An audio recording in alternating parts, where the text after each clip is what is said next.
Pros and heroes. Gonna tell you about pros and heroes. Gonna tell you about comic books, costumes, facts, boots, and other stuff.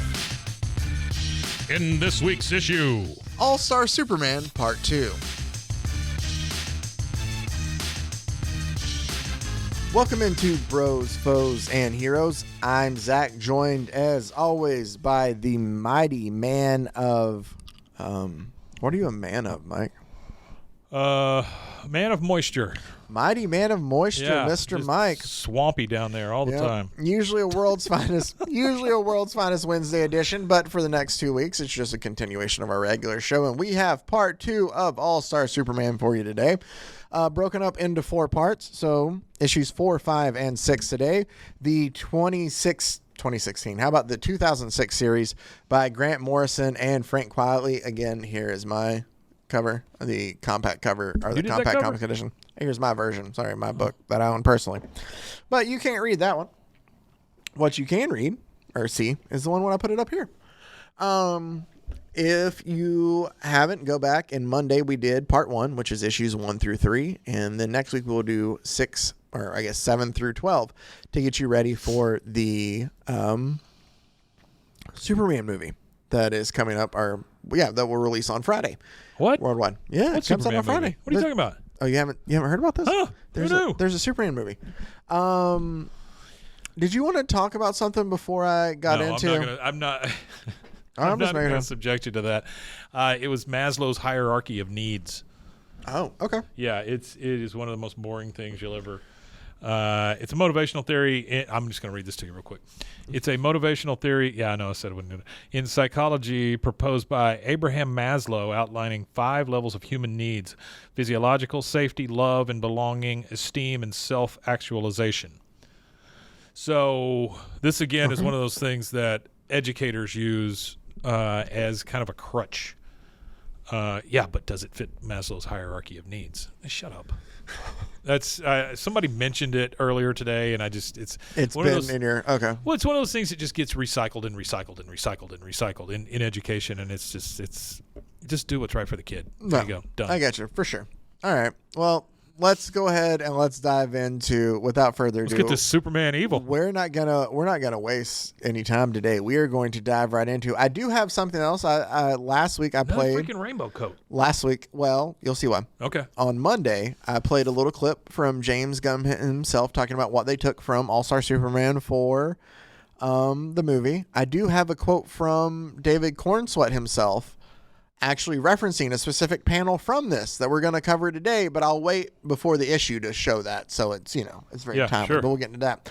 So let's go ahead and kick it off with issue 4. Came out in July of 2006, or at least that's the cover date. That is Jimmy Olsen on the cover, though. That is not Leo Quinton. So, you know what else we've been able to cover on the show through our history, our 4+ years now of doing the show? What's up? Is we've covered a couple of Superman's pal, Jimmy Olsen. We have. So this is very much feels like an issue of Superman's pal, Jimmy Olsen. Okay. We find out that whoever Jimmy's girlfriend is at the time, I don't know her name, and I feel bad. I should have looked that up. Sally Jesse Raphael. Ooh. I remember, didn't she have a talk show at one point in time? Yep. That is, hold on, I'm almost there. That was issue 3. That is Lucy Lane. My apologies. Lucy Lane. Is she a stewardess? I think she is here. I'm just guessing by the pill hat. Yeah. So Lucy Lane has made an appearance in we covered Lucy Lane. She was, remember when Jimmy married the gorilla? You'd have to go back. We did cover that for Wait, say that one more time. Jimmy married a gorilla. I'm pretty sure in one of the issues we covered of Superman's pal Jimmy Olsen. Okay, great. And she was in that issue. So we've covered Lucy before. But Lucy's talking about, like, Jimmy, how is this? We're through. Like, it shows that you're named the worst dressed man in Metropolis for the 2nd year in a row. And Jimmy's like, all right, hold on. That's not fair. Like, this year, It just so happened to be on the day that I was doing my article of I was down and out in medieval England, right? And the year before, I was celebrating my bronze medal success in the homeless Olympics. So they just picked the wrong days, right? They just picked the wrong days to have these. Like, Did you just say the homeless Olympics? That's what he says, the homeless Olympics. Okay.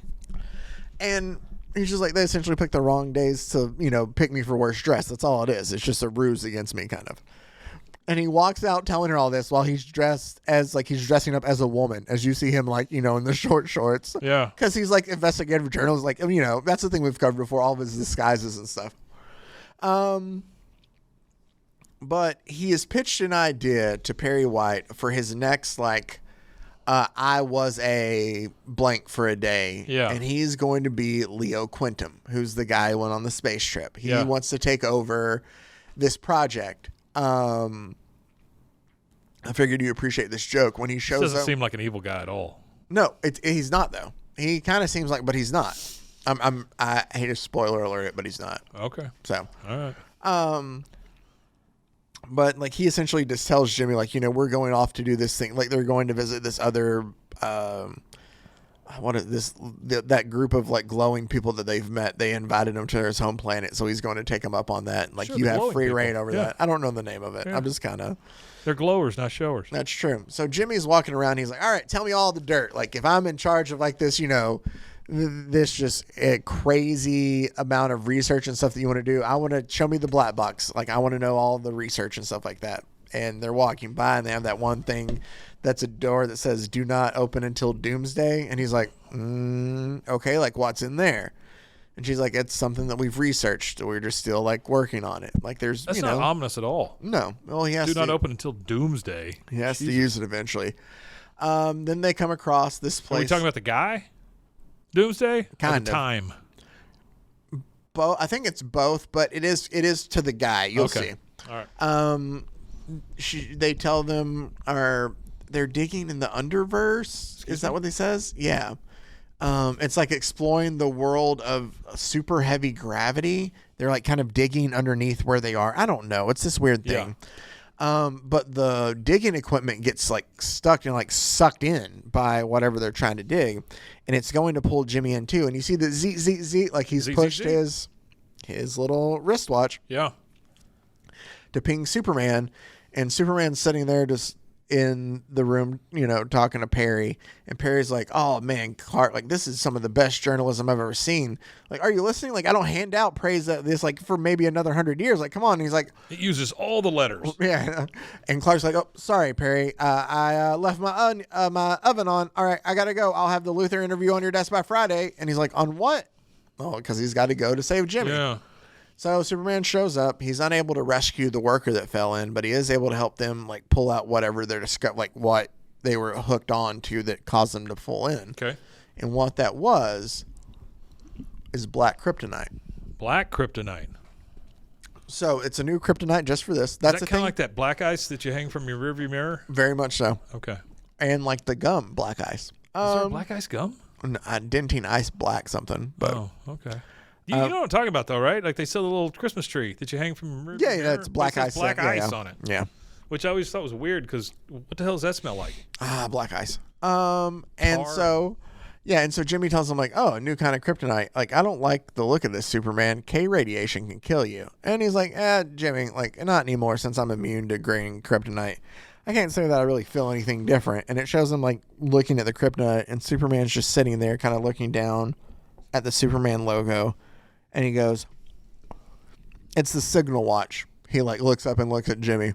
And he goes, I don't have enough to do without bailing you out of some stupid scrape every other day. This is what it does to him. He was like, you'd be dead without me. Turns him into a dick. Yeah, and Jimmy goes, that's before. He's up there. Jimmy goes, glad to hear it, Superman. Glad to hear. For a moment there, I couldn't help thinking about the gypsy's curse, because he's talked about that Jimmy has been saying that he's just a string of bad luck from the gypsy's curse that he has. And that's where he got Superman gypsy goes. Cursed in one of the yeah, okay. I think he did. All right. And Jimmy gypsy cursed by a gorilla who dressed up like the Batman in Colombia. Yep. Yep. Batman well. Batman well. No, it was Bat Hombre. But don't break. And Jimmy's like, Superman, that rock, it did something to you, didn't it? And Superman's just getting angry, and he goes, it's just cheap moon-based furniture. Quantum's loaded anyway. Think about it. I probably increased the sell value of this thing with my autograph, kind of. And Jimmy's like, okay. Like, he's like getting up to try to get away. Go back. I'll tell you the one thing I like about this entire page right here is the fact that he got up and the chair fell down.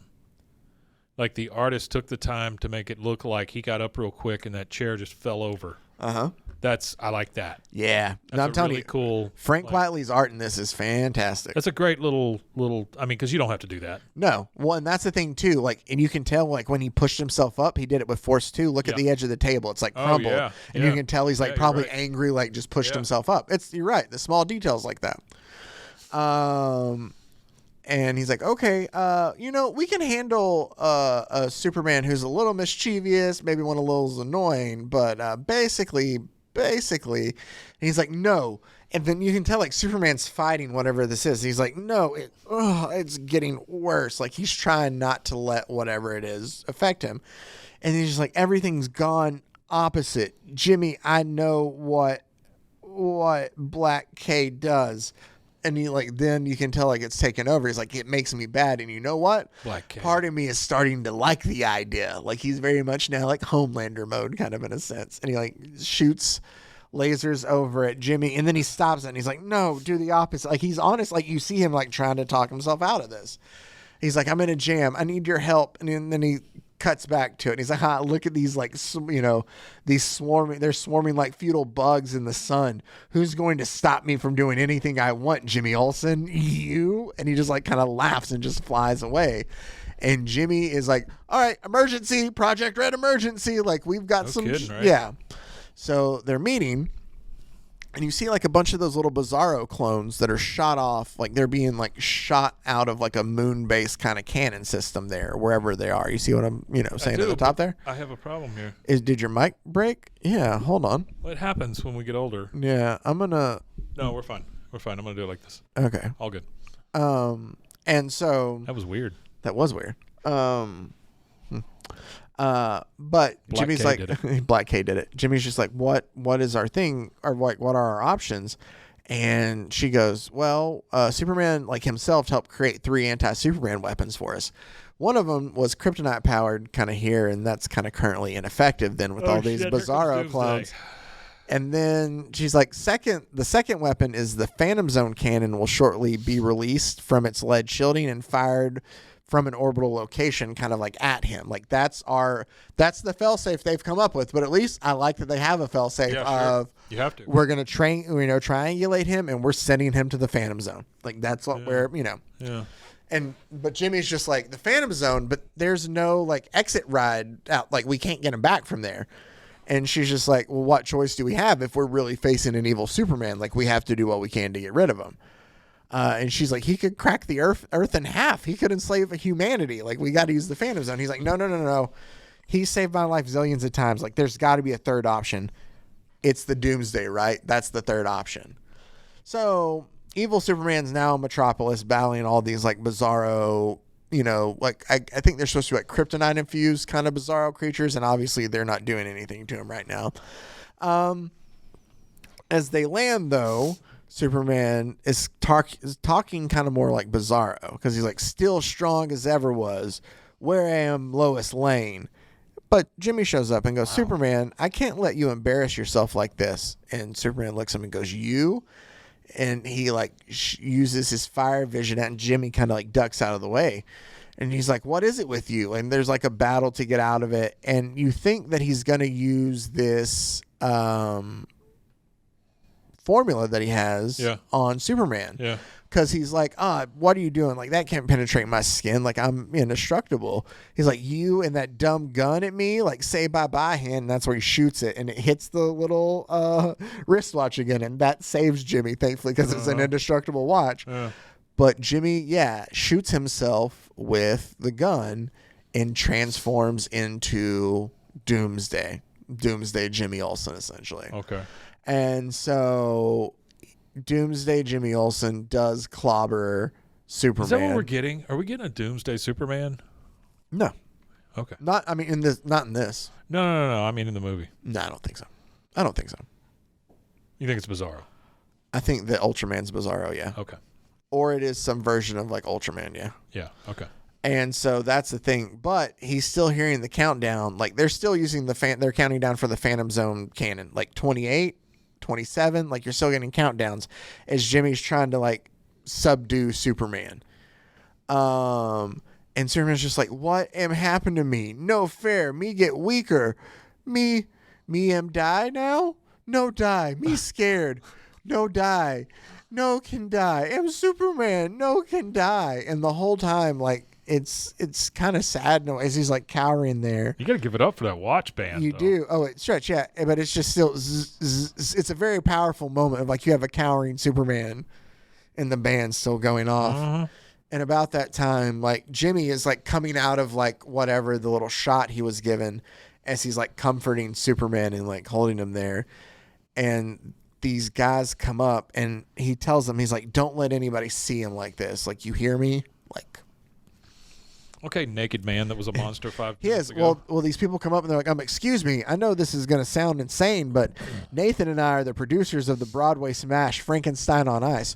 Frankenstein on Ice, I should say, that didn't come out of nowhere. That's brought up at the beginning. Okay. When Lucy Lane is talking about him being the worst dressed, she's like, I was invited on a date by Rock Handsome, I think he's an astronaut, to go see Frankenstein on Ice. Like, it's brought up at the beginning. Frankenstein on Ice. Yeah. It's kind of funny.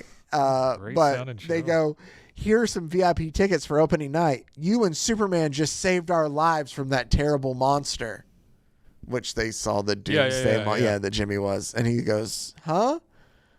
And so then Jimmy's kind of like recuperating in bed and he's just sitting there and he's thinking to himself, the best for a day ever. And I can't even tell anyone about it. Yeah, no kidding, right? Because he doesn't want like people to see Superman like that. Yeah. And so, like, they're just like, the inert black K sample is safe in a lead line gravity box, something for your trophy room. And he's like, what a nightmare. And Jimmy kind of tells him, he's like, the black K Superman was everything you're not. A bully, a coward, a liar. And he goes, the weird thing is, the worse he acted, the weaker you became. And Superman's just like, just as well. Like, I hope you'll take everything I said back there with a pinch of salt. Like, I didn't mean any of that, Jimmy. And he's like, I can't thank you enough, but I'm glad as always that, you know, I can count on my pal, Superman's pal, Jimmy Olsen. Yeah. And then he's about to check out where he goes, Mr. Olsen, we just used our entire annual budget in one day. How do I explain this to Mr. Quintum?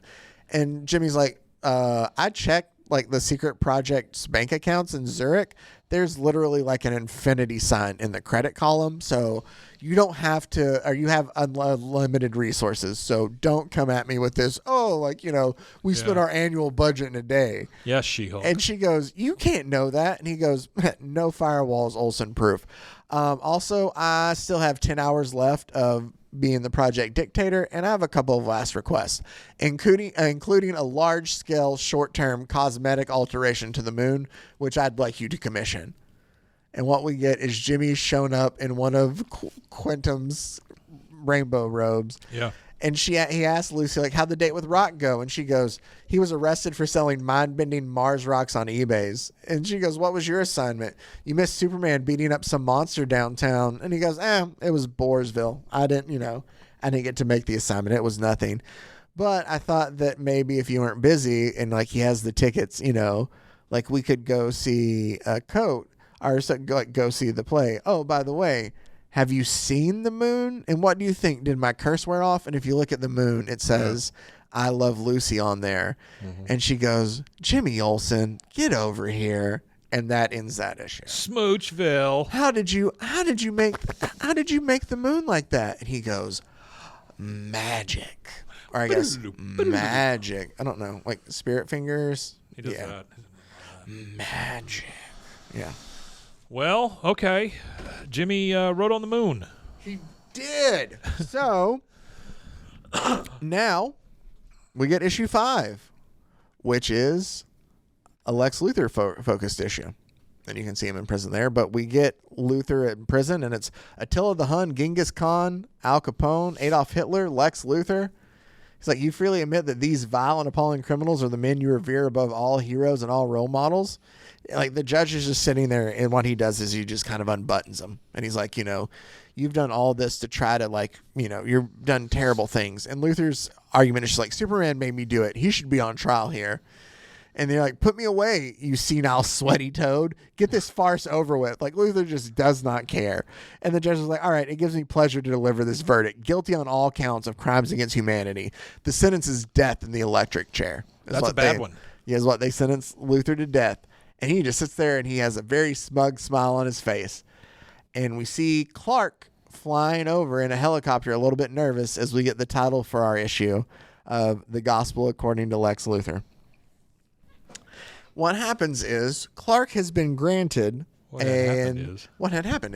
Clark has been granted an exclusive interview with Lex Luthor for the Daily Planet. Okay. And so he's shown up there on death row to, conduct this interview.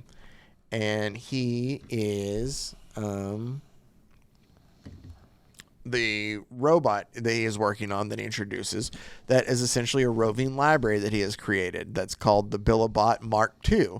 And what he has made, it follows him around and it reads out like different books to him. He's like, it can read anything from like, Ulysses to A Tale of Two Cities to Dickens, because it was the best of times, it was the worst of times. And he's just kind of showing off his skill.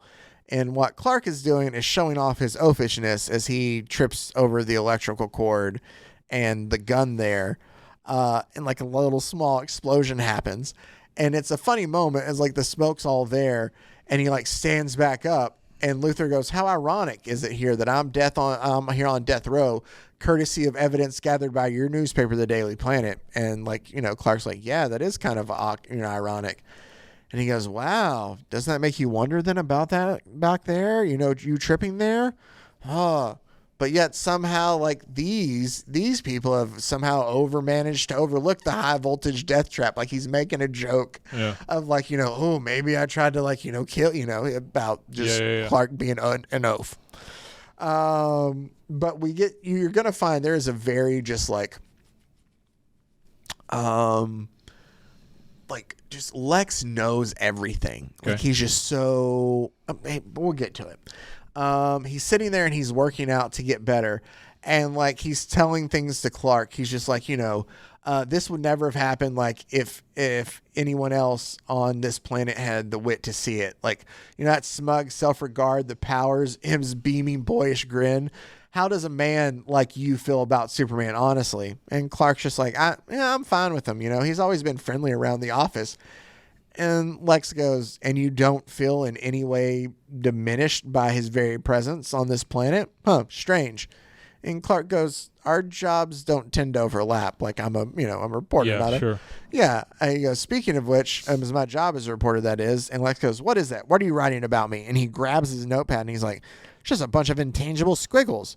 And he's like, I can mentally crack any code in less than a minute. Hold on, give me a second. And he's looking at it. Quite a thing to say. It is. And then Clark just sits there and holds his glasses and he's like, it's shorthand, Lex. And he's like, shorthand? What kind of a ridiculous affection is this for a man? I can clean any floor. Yeah. And he's just like, well, really, like, it's one of the things that I can't seem to like work around like electronic recorder. He goes, why don't you use a recorder like everybody else? And he's like, I can't seem to make those things work around me for some reason. Also, like I picked it up from Ma. Like she taught me shorthand, and so I use it when I do papers. I tell you the thing I was impressed with in the Superman trailer for the new movie? Whenever he sits down with the interview with Lois Lane, did I tell you about that? What's up?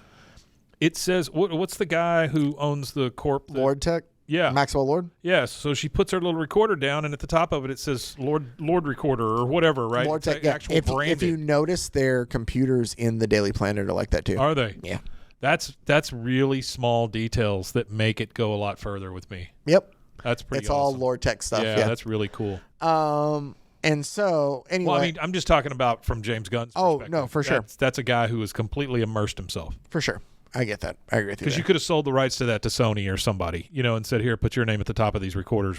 That's a free advertisement for you, basically, or pay us to advertise your product." Yeah. No, absolutely. So. But there's no way to look at Lex Luthor and not think Mr. Clean. He does look very Mr. Cleanish in this. Well, he's got the white shirt, too. Yeah. So he's just like, shorthand. All right, fine. That gives me something else to learn. And he like tosses it back to him. Like he's not happy. Everyone's shorthand. But that's the thing is like, that's Luthor in this. He's just like, he's obsessed with learning and wanting to know everything. And so he's just working out and he's like, imagine life on this world if some opportunistic alien vermin hadn't decided to dump its trash here, Kent. That's all I've ever asked anyone to do is just imagine a world where he didn't exist, right? Think about it. Without Superman to sit here and just to be in our way all the time. Perhaps, cool, cruel Lois Lane might actually have noticed good old Clark Kent signed faithfully there in the corner.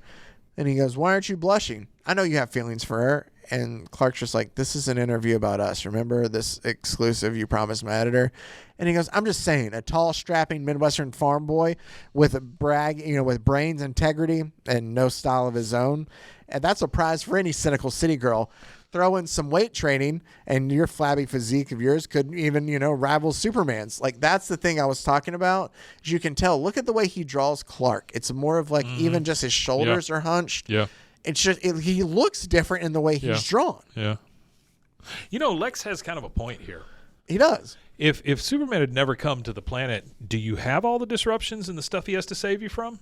You know what I mean? That's the Batman argument. Chicken or egg. But that's the Batman argument too. Is does Batman create the villains that he fights? And he goes, I don't know about that. I presume you'll be launching an appeal. Like he's trying to get back on topic. Would Lex even be that way? That's true. That's a very good point. Well, he wouldn't have lost his hair, we found out. Well, that's true. He blew all those chemicals at him. Yeah, but he's like... Unknown chemicals. But next to him, she sees an oaf, a dullard, a cripple. Next to all-powerful Superman, Lex Luthor is an idiot. And you know what, Kent? She'll never see past him to you. Yeah. And that's and so like Clark jumps and he hides behind the weights and he's like, are you trying to intimidate me, Lex? And Lex is like, no, we all fall short of that sickening inhuman perfection, that impossible ideal. Feel that, Kent? Come on, feel this. And he like wants him to feel his muscles. Yeah. And Clark's like, yeah, okay. And he does that there. Weird. He's like, impressive. You sure don't act like a man facing imminent death. I like how short he is. He is. Like, that's the thing, too. He is shorter than Clark. He's like, I don't, do I? Hands off, Kent. So, how's Superman these days? Pale? Tired? And Clark goes, he seems just fine. And Lex goes, but he's not. He only looks that way. And he just kind of goes out amongst the people and he starts talking to me more about how he would, where does he talk about?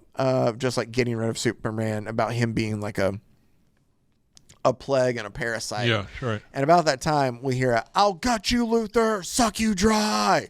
You see that quote, somebody yelling down there? And we see what it is. And then he goes, but that parasite doesn't scare me. Brains beats brawn every time. And he's talking to Clark. And then Clark goes, that parasite. And things start clicking for him because Parasite, the character, is brought in who feeds off like energy. Yeah. And he's like, Luthor, you hear me, Luthor? Got you. And he's starting to like draw energy off the things that are touching him, like that he can suck it off. And he's able to break free from them. Because like Superman's like, why is he in here? Why is he not behind like lead, like containment? If he touches me, like he's going to be able to absorb all my power. Like we're screwed. Right. So he's like, I can't be in here. I can't let him touch me. And what they do is they use it as a prison break in a way. And Luthor is going through, still like going on and on about Superman, like, as they're trying to get out of here. And he's like, but Luthor goes, you're under my protection now, Kent, in my world. Like, stick by me. I'll get you out of this prison riot as everybody's trying to escape, is what he tells him. But you see, there's a guy behind who like sticks up for a gun. Yeah. And Clark pretends to like, officially fall forward and push the gun up into his face. Like he's saving Lex throughout this whole thing and acting like an idiot to do it. And like the gun goes off and like shoots up in the ceiling, and like Lex is like, you fool, like you could have, hit me and stuff like that. They go to leave and there's people behind him, and like, Clark turns and uses his freeze breath to like pause them and stuff. Not the suck breath. Not the suck breath. Yeah. No. What was it called? His vacuum breath. Vacuum breath. Yeah, no, not the vacuum breath. I sucked real hard and a glass hit me in the face. Uh-huh. Thanks, Superman. So Lex and Clark are escaping, and Superman is still using his powers like in there to save them. Like Superman has also been able to like get all the guards out of there, like on top of the roof, and they're like, how did we go up here? And they're like, oh, Superman. And as they're going through, like there's a point where he's rubbing his eyes and he's like pretending to look for his glasses. And Lex is like, come on, you don't need them. And Clark's like, no, I need him to see. And as Lex like turns away, you know, Superman looks up and uses his heat vision to like get the sprinklers to go off kind of and stuff. Like he's using all of his powers the whole time. Yeah. I love that little bit. Oh, no, it's cool. Yeah. But Parasite is still... That is very Christopher Reeve Superman. Yes. You know? Yeah.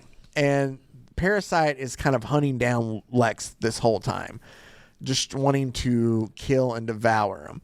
And what happens is Lex ends up shooting at him, like shooting guns at him, or shooting the gun that he had from earlier at him.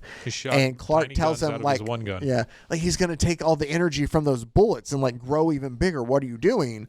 But what it does is it causes him to kind of grow too much and get too big and collapse down into... here we go. Yeah, the prison there. And as they get to him and they pull himself from the rubble, Lex like kind of stands up and he's like, I guess that was too much for him. And Clark goes, I guess so. Poor man. His own greed engulfed him. And Lex goes, see what happens to anyone who crosses me, Kent? Anyone who underestimates Lex Luthor? Liquefying. And that's exactly how he'll look. That's how Superman will look at the end. Nobody threatens me. Nobody what does that say? That's what I was trying to figure out. Why can I not read that? No one gets in Luthor's way. No one gets in Luthor's way. Yeah, that's a weird font to choose. And he's like, Lex, my shorthand can't. Yeah, but I love Clark goes, Lex, my shorthand can't handle the volume. And I love this part as they're like climbing all back. And he's like, anybody else would challenge my ideas. Let you know about you. All right, didn't think so. I'm walking straight back to my cell on death row. You want change? Monkey? It is. He goes, you want change? Wait for my signal. And Clark goes, I'll tell them how you helped me out, quelled the riots, Lex. I know you're not all bad. And Lex goes, I've always liked you, Kent. You're a humble, modest, uncoordinated human. He goes, you're everything he's not. Talking about Superman. Yeah, it still amazes me that he has no idea. Yeah, and I love that too. That Superman is saving him the whole time while he is talking so much trash about him. And he goes, but you're just another weapon in my war against Superman. Watch how easily I make you, your paper, and the entire penal system seem completely unreliable. Penal. Yeah, and then it's a quote.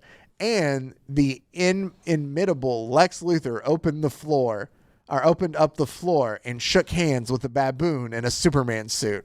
And he just sits there and shakes it and goes, evening, Leopold, as he sits there like basically trying to be like, yeah, print that in your paper. Like, in a way, you know, and that's the point. Like, that's he's so just weird. Yeah. But I think it's also a move by Lex of like, I can do anything I want. Oh, I get it. It's like a farce. I understand. He's showing that he can do whatever. They can't get to him, blah, blah, blah. Yeah, I get it. Yeah, and then he opens up from his cell, like stares down, and he goes, no one puts Lex in the corner. Your escape route, Kent. Like, it showed the way out. And as he walks down with him there, and he goes, literally, like, you know, we made this passageway out. And by the way, here is lovely, Lovely Natasha, I cannot say her name there. Nostalgia? She says, call me nasty. Nostalgia taint? Is that what it is? Just nostalgia. Okay. Here, we'll take you back to land of the living, and I wait the end. She's 18. She speaks 30 languages and wants to rule the world one day. Or rule the world one day. Why does Bless he her. tell him she's 18? I don't know. And That's she just weird. goes, call me nasty. Eyebrow, yeah, that Lexi. gets even weirder. Well, no, and then she goes, eyebrow, Lexi, eyebrow. And you see him turn around and with the pencil, like, color on and then turn back. You see that? How odd. Well, it's because I think in all the explosions of the... They got blown off? Yeah, it got blown off. Yeah. And so as he's sitting there, and he goes, what are you looking at, Kent? And he goes, nothing, like my glasses completely blind. You could have escaped anytime you wanted to, Lex. And he goes, I'm going to the chair for Phil. Don't worry about me. I have friends in high places. And Superman he can't get this. He's like, I don't understand this. Like, you and Superman could have been friends. And Lex goes, are you insane? I'm a born dictator. And Superman goes, and you'll die like a mad dog in the yard. Think straight of this, Lex. And he goes, oh, no. He'll die first. I used the sun itself, Kent. The source of his powers to overload his cellular batteries and destroy him from within. Do you understand? I killed Superman. And he goes, he doesn't want the world to know he's dying, of course. So break the news gently. Take your exclusive there, Kent. And Clark's just like, you can't prove that. And he goes, I place his beloved truth in your hands. Strike with me. You wanted my story, the gospel of Lex. Well, now you have it. There's no deep psychology behind the struggle between Superman and me. It's very simple. How would you feel if someone deliberately stood in your way over and over again? If it wasn't for Superman, I'd be in charge of this planet. And now he's dying. What more could I want? And then it just shows Clark kind of being, paddled out as she goes, where to now, Mr. Kent? So it takes us to issue 3, which is our final issue of this episode and for this week. Yeah. Also, you get to see this was an Eisner Award winner for the series. It's also Crypto. There is Crypto. We do get Crypto here. And before we get into this issue, Mike, I kind of teased a little bit. I had let me find the image of it here, a tweet from Discussing Film that is a quote from David Cornsweet about All-Star Superman that I thought I would include here while we're on this. And it says that he talked about how the panel where he's observing Earth from the moon, to me, that defines him, that solitude, that longing tied to it. He wishes everyone could see the world the way he sees it, that they could be the hero they want to be, that they could feel what he feels. And I thought that, that's, again, a reference to the movie and what he took from it. I've seen that juxtaposition before, and that's really cool because I think it's James Gunn actually says, that was something that he basically just lifted from the comics. Yep. But so again, I'm just adding our inspiration from All-Star Superman, the movie we have. Let's go ahead and get into the issue. And what this is a young Clark talking to Pa Kent. Yeah, and it's him and Pa out there like, Pa, you maybe can't imagine how it was for us. They're just kind of talking out there. You're like, me, Clark, I've never been much one for sitting in church, but what else could I do? I came right out here and I prayed and I figured nothing would happen, but I tried. Oh, they're talking about one thing after another about how they wanted a kid. Child. Yeah. Uh-huh. Yeah, he goes, then one night, not long after that, you came. Makes you wonder, huh? And Clark's just kind of looking up in the sky. He's like, a childless couple. Blessed from above by a miracle. Like, that's how I just imagine with that hand there. But that's what I like that. Yeah. He's like, how does that happen? But he's still like, you can tell by the way, I love the art too, of how he's like ruffling his hair. That should be Stephen Root. In a way. Yeah. But here's the one thing I'll add too. I and maybe it's just me, but Ma and Pa Kent feel like Ma and Pa Kent. I really like that. Like, they don't feel like Kevin Costner didn't feel like You Pa talking about Kent. in the movie? In the movie. Oh, yeah. Kevin Costner doesn't feel like No, Pa they're supposed to be Kent. regular farmers. Yeah, And they're that's supposed to be what this regular feels people. like. Yeah. Yeah, you're not Kevin Costner. Yeah, and that's the thing. And then Crypto shows up. There too. You get a wolf. What was the deal with those Kevin Costner movies that lost so much money? He just made like a couple of westerns and like spent all the money he had on them or whatever. Oh. And then they like failed and everybody said they suck. Poor marketing. I don't know. I didn't watch any of them. Yeah, it's weird. He quit Limestone to be on that. Oh, Yellowstone. Yeah. Crypto shows up. He's apparently hasn't been around for a while. Yeah. Because he's like, where have you been? Crypto, come on. Well, you want to know where he's been? Remember in Superboy, he just went out there and wandered. Yeah. So, yeah. It would make sense. He would just randomly show up. He just shows up. That's another one. We covered Crypto's origin, too. Yeah. So Superboy's like, he gets the idea of playing fetch with him with a tree. Why are you chewing on those girders? Yeah. Crypto. Here's a tree. And so they play fetch with a tree. Oh, my goodness. Yeah, and they go out like into space to play fetch. Yeah. And there's a nice moment between like Ma and Pa, and she's like, he's like, I stopped listening to my Pa when I was his age, like that's okay. But Ma's like, the land's not looking too good. Like, it's starting to be kind of pale out here.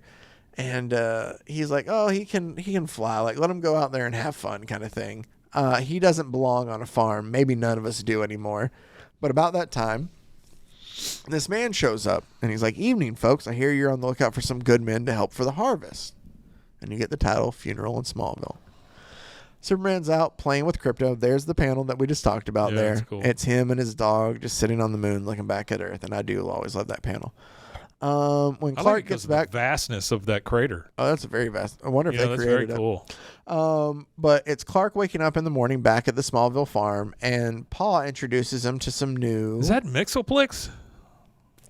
Introduces him to some new workers, right? It's not directly Mixoplex. Number one, it's Mixoplex. Number two, it's Bizarro back there with the bandages on his face.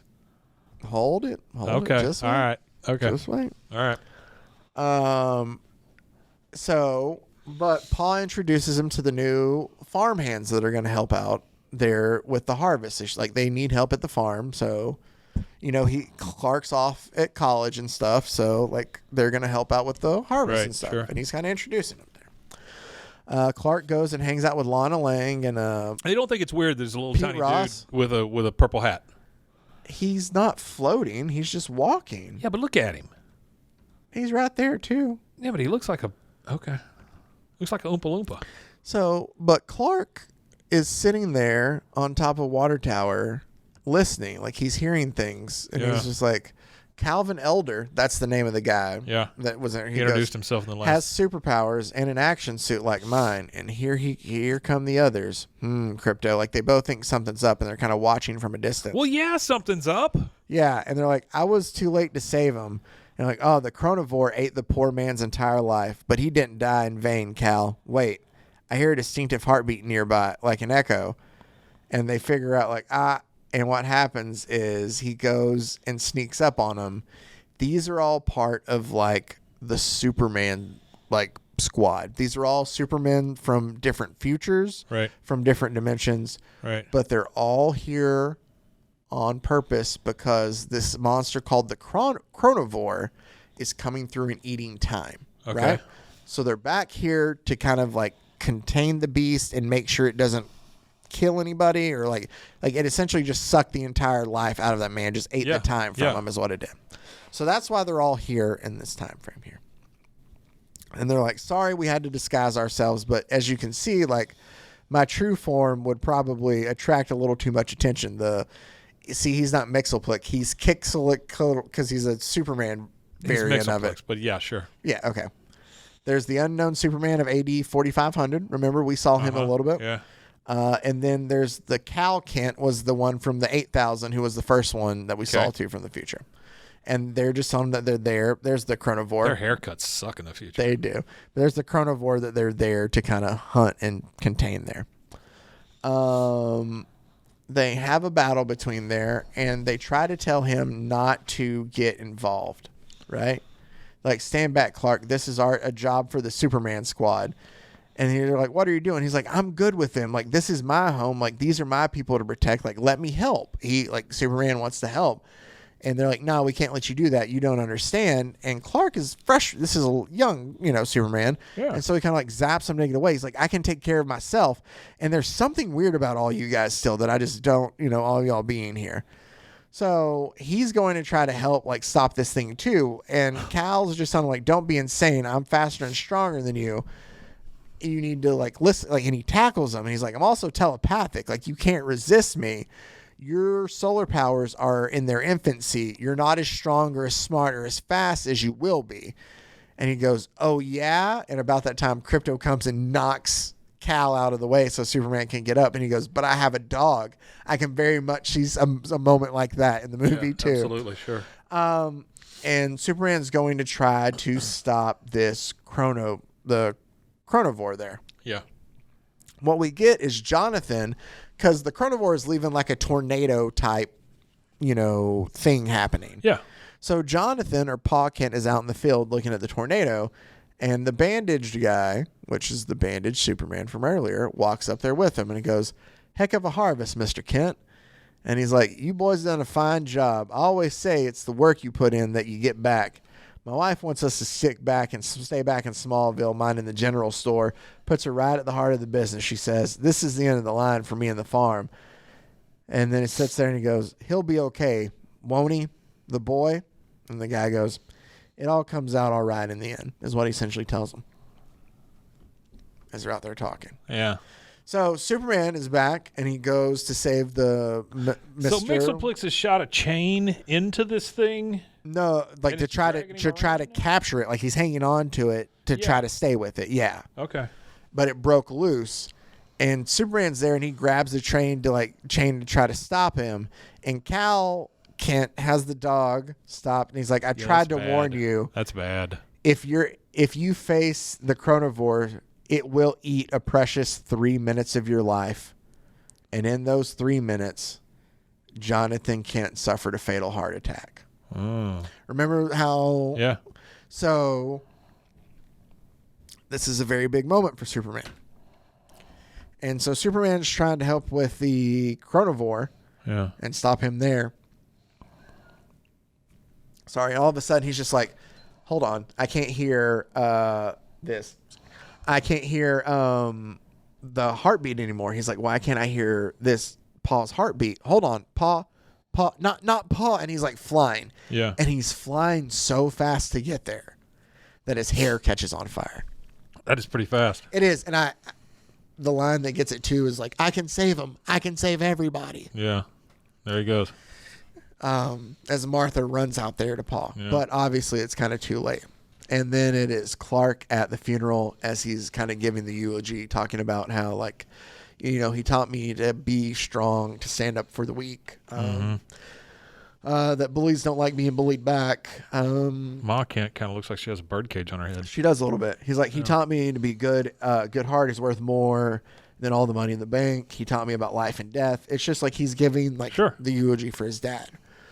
And what's really cool is this guy in bandages just keeps following him around. It is. Well, just wait. Freaking weird. He goes, he taught me that the measure of a man lies not in what he says, but what he does. And then he showed me by example. Where did we hear that? That was just in something we did. The Measure of a Man. Maybe it was in the Lex Luthor. Maybe they used it for that. No, it was in something what did we do last week? Lex Luthor. Was it in that one? I don't know. Maybe. It might have been. It's been in something. Yeah. Oh, for sure. Because I think he says it like 2 or 3 times just to like convince himself, and then he finally says it or no, something. It's like, it was our Lex Luthor one. Okay, Yeah. all right. And he goes, and he showed me by example how to be tough and how to be kind and how to dream of a better world. Thanks, Pa. Those are lessons I'll never forget. I like these little drips of stuff. Like you bring things back, you do callbacks, you do all this stuff, but it's all part of a bigger story. It is kind of cool. And so like Clark is dressed up and ready to go to Metropolis because he's gonna like go, and he doesn't want to leave. And Ma's like, "There's nothing else for you here, like Clark. Like you need to go." And Clark has a very tough moment. He's like, what's the point of all this? Like with all my powers, like if I couldn't even save him, and he's like, and I didn't even get to say goodbye. What's the same thing with Spider-Man? Same deal. Like, I've got all the powers in the world, and I can do all these things, but I can't save the people I love. Yeah, and then so from a distance, a very far distance, the rest of the Superman squad's there, and they're like, all right, the lightning door is open. And he's like, all right, we got to get exit, or we got to head back to our time. The chronivore is destined for, Thank God he's taking those bandages off. Well, he goes, and thanks again. We couldn't have done it without you. And he's like, at last, I can take these bandages off to see that it's our actual Superman. Huh. And he tells them all, he's like, all right, thanks for one last time with my dad. This is that gold, overpowered Superman thing that they were talking about. Here's the thing. I don't know a lot about a lot of this stuff. Yeah. But little nuggets get dropped as I watch videos or we do stories or something. And he was talking about this gold Superman for some reason. And I don't remember exactly what it was. But it's a fairly... When did this come out? This came out in 2006. Okay. All right. So it's a fairly recent Superman. Yeah. Okay. So we found out it's like essentially he just thanks them all for like, let me have one more moment with my dad. Yeah. So he was able to go back in time and do that. The gold Superman this was the day you joined forces with 3 generations of Supermen to chain the carnivore, another of your legendary 12 labors, I seem to recall. This is an indestructible flower from New Krypton, from him, from all of us, in remembrance of all that we are and all that we will be. And it just ends with him at Jonathan Kent's grave. And that's where it ends. Issue 6 of All-Star Superman.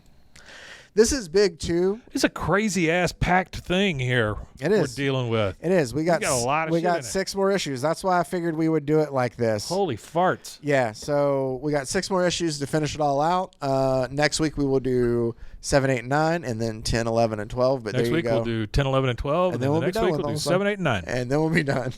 But there you go. That is All Stars Superman Part 2, Part 3, and 4 next week. As always, thank you guys for taking the time out to watch and to listen to all the comments you leave. We can't thank you guys enough. Let me say one thing. Yeah. So normally, I do like I love doing the show with you because it's something different every week, right? But we do get to carry over some stuff. And every once in a while we hit one that shows me why you love comics so much. Yeah.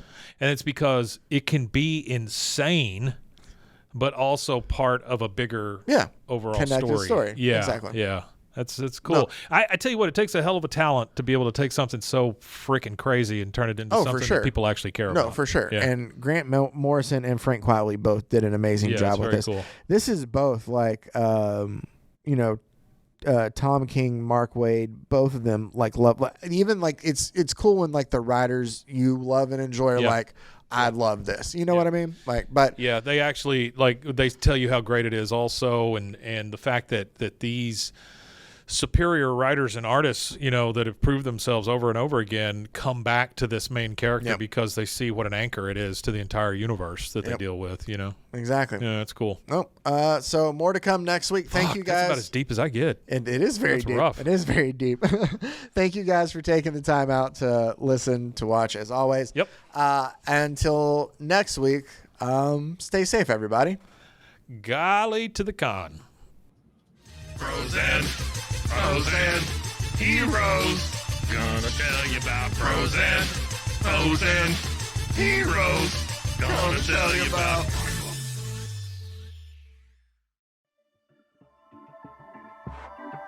This has been a Rogue Media Network production.